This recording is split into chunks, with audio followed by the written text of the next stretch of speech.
ইলিশ রপ্তানি করেছে, আজকে মৎস্য উপদেষ্টা বলেছেন যে এটা তাদের সিদ্ধান্ত না, তাদের আপত্তি থাকা সত্ত্বেও বাণিজ্য মন্ত্রণালয় এই সিদ্ধান্ত নিয়েছে। না ঠিক আছে, তারাই যাই বলুক, আপনি দেখেন 3 মিলিয়ন 5,30,000 মেট্রিক টন ইলিশ হয়। এটা একদিনেরও একটা চাঁদপুর ঘাটের একদিনেরও একটা দেশ যাতে একটা ইমোশনাল ইনভলভমেন্ট আছে, আমাদের ফ্রেন্ডলি কান্ট্রি আমরা বলি, আমরা প্রতিবেশী দেশ। এই 3,000 টন, তার মধ্যে 3,000 টনে যাবে না, কারণ যারা বাইরে বিক্রি করবে, রপ্তানি করবে, তারাও তো দেখবে এখানে যে 1200 টাকার ইলিশ ওখানে যদি $5 দেবে না, এটা তো জানা কথাই। আপনি দেখেন না অ্যাপেক্সে যদি 6,000 টাকা বিক্রি করে, ওরা বাইরে এক্সপোর্ট করে না, কারণ $5 $10 কেন এক্সপোর্ট? এইগুলো যারা ইমোশনাল কথাবার্তা বলে, ঠিক আছে বলুক, তাদের সে করি। এবং এটা 0.5%ও না, 1%-এর নিচে। তা আমরা কেন একটা ইসেকে ইমোশনাল একটা ইমোশনাল, আমাদের বাণিজ্যিক দিক তো সুবিধা আছে, এক্সপোর্টে ফরেন সে পাবো তো আমরা কিছু, এমনি চোরাচালান হয়ে চলে যাচ্ছে এদিক সেদিক থেকে, আপনি সেটার কোনো পাচ্ছেন না। এটা অতএব ঠিক আছে, তারা বলুক তাদের, সব ডিসিশন কিন্তু সবার সাথে করতে হবে এবং এটা আপনার আই ক্যান অ্যাসিওর ইউ অনেক বিবেচনা করে, এবং এটার জন্য আমি বহু বাহাবা পেয়েছি। আমি বলবো না সে বাবা দিয়েছে বলছি এটা ভালো ডিসিশন।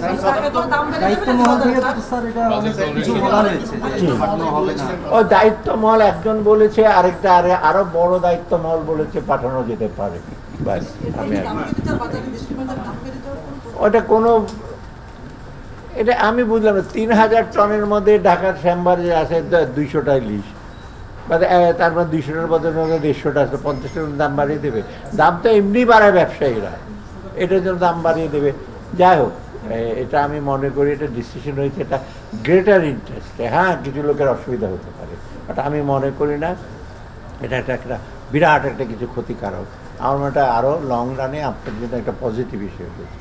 আমরা প্রতিবেশী হিসেবে থাকতে চাই, কোঅপারেশন চাই, ওরা আমাদের কাছে। কেন ওদের পেঁয়াজ আসছে না সস্তা দরে? মানে মানা করে দেন না, কেন পেঁয়াজ খাবেন না? এগুলি তো ইমোশনাল কথাবার্তা বলে লাভ আছে। ওদের পেঁয়াজের ডিউটি কমিয়ে দিয়েছে, বিরাট ডিউটি কমিয়ে দিয়েছে, পেঁয়াজ তো আসছে।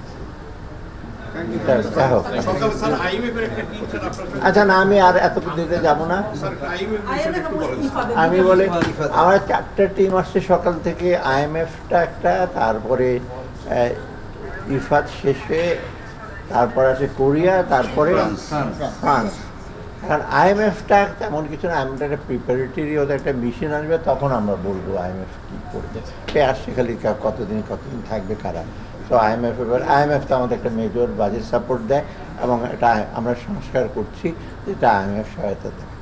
তৃতীয়ত আপনার আসছে কোরিয়ানরা আপনারা জানেন আমাদের বিগেস্ট, আমাদের জন্য বেশ বড় কতগুলো প্রজেক্ট আছে কোরিয়ানরা। আর কোরিয়ানদের সবচেয়ে ব্যাপার হলো টেকনোলজি, প্রযুক্তি এবং কোয়ালিটি অফ প্রোডাক্ট। কোরিয়া কিন্তু ভালো। কোরিয়ার আপনার লোনের যে ইন্টারেস্ট, ওরা অলমোস্ট 0.5%, মানে 30 বছরের সুদ। মানে ওদের লোন কিন্তু 40 বছর, তাই না? ওদের লোন কিন্তু অনেকটা one of the softest loan ওদের, এবং ভালো কাজের জন্য দেয়, কোয়ালিটি অফ ওদের যে দেওয়া। এবং ওদের বেশিরভাগ কাজ কিন্তু যেটা করে ইন্টারন্যাশনাল বিডিংয়ে হয়, কম্পিটিটিভ। ওই যে নেগোসিয়েশন করে বিডিং করা করে না। ওটা কোরিয়া আরও ভবিষ্যতে আরও প্রজেক্ট কতগুলো আছে, বড় বড় প্রজেক্ট, ওগুলো আসছে। ফ্রান্স আসছে, ফ্রান্সের টেকনিক্যাল এক্সপার্টাইজ অনেক আছে, আইটি সেক্টরে আছে, এবং ফ্রান্স অলরেডি কিন্তু ওদের AFD, তাই না? AFDতে কতগুলো আছে অলরেডি, আমাদের বোধহয় 400 কত বিলিয়ন ইউরো বোধহয়, না আরও বেশি। ওরাও আবার সহযোগিতা দেবে বিভিন্ন ক্ষেত্রে। আর ফ্রান্স তো টেকনিক্যালি একটা ইউরোপিয়ান কান্ট্রি ফ্রান্সে, এবং ওদের ইনভেস্টমেন্ট এবং শেষ থেকে আমাদের অন্য কান্ট্রিগুলো এগিয়ে। আর সবচেয়ে শেষে আসে ইফাদ কিন্তু অনেক আগে থেকেই বাংলাদেশের agriculture project, micro finance, micro credit, এগুলোর যথেষ্ট সহায়তা করে আসছে। এবং এরাও ওদেরগুলো অনেকগুলি প্রজেক্ট আছে, ভবিষ্যতে আরোগুলো প্রজেক্ট করবে।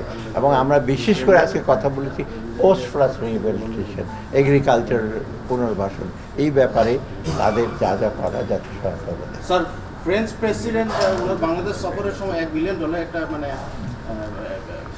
অ্যাসিস্ট্যান্সের ব্যাপারে অ্যাসুরেন্স দিয়েছিলেন, ওই ব্যাপারে কি স্যার? না, ওই ব্যাপারে ডিটেল আলাপ হয় না। অন্য অন্য যারা যেটা অলরেডি অনগোয়িং আছে, নূতন করে হবে, তখন উনি প্লেস করেছিলেন। এখন তো আমাদের নূতন প্রায়োরিটি আছে, সেই প্রায়োরিটির সাথে এখনকার আমাদের প্রায়োরিটি নাও মিলতে পারে, অর্থাৎ আমরা এটা অ্যাসেস করে দিই। ধন্যবাদ। আইএমএফের নতুন লোনটা কি এই প্যাকেজের মধ্যে যুক্ত হবে না স্যার, আলাদা হবে? এইটা তো আলাদাভাবে আর এটা আসছে আমরা